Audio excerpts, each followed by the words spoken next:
Hello and welcome to our NTC eVote book. I'll be taking you through how you'll be using your template in your daily transactions. You'll be using this NTC vote book for your transactions, expenditures and incomes, plus the opening balances. That means you'll be using the same workbook to do your bank reconciliations. Before we start, there are some things you have to consider. Here they are on my notepad. One, the computer dates. Sometimes your computers can consider date starting with month, then the date. Sometimes it is the date, then the month. For example, when I type in 03, 02, is it Feb? Is it March? In case you type into your vote book and you find that you want March, but the computer has considered it as Feb, what you have to do is take what the computer considers. You have to start with the month, then the date. In case your computer starts with the date, then the month, write your date starting with the date, then the month. Be keen with that part there. Because if you wanted to type March and the computer saves it as Feb, all your reports will be wrong. The reports that will be generated will not be correct.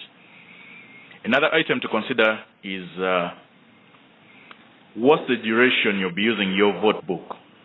Will it be used on a monthly basis? Will it be used on a quarterly or half a year? What do I mean by that? You might be having so many transactions in a month.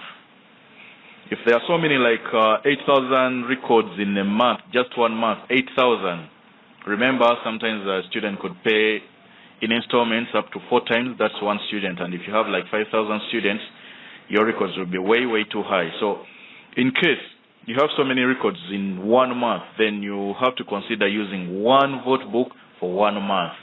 But if your records are not so many, you might consider using that same vote book for 3 months.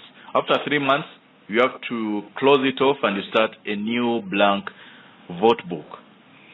Then in case you're having like 8,000 records in 6 months, you could as well use that same vote book for the 6 months, because your records are not way too many.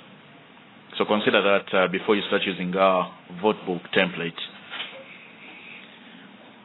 Another item to consider is banks. When you're working with banks in this vote book, we've saved banks as Bank 1, Bank 2, Bank 3, Bank 4, Bank 5, up to 15. What you have to do is internally, you have to decide what is Bank 1. You could say Bank 1 is DFCU account, blah, blah, blah, blah. Bank 2 is DFCU account, that. Bank 3 is maybe Centenary with that account. Bank 4 is Bank of Africa with this account. Bank 5 is this. After that, print it out and pin it. Why do we say that? You could be using Bank 1 as DFCU this financial year. Then the next financial year, you bring in another bank. You could bring in Tropical Bank. So what you do is you just, for the next financial year, you just change this to Tropical Bank, and you put the account number for that Tropical Bank. So those are the few things you have to consider before you start using your vote book for the financial year. Now, when you open your vote book, you'll get something like this. I want to point out this Enable Content. Enable Content is the button that will activate all the automated features in this vote book. So make sure that you click Enable Content. The moment you click it, it will go to your home page, meaning you can now start using your vote book. That's all for the introduction.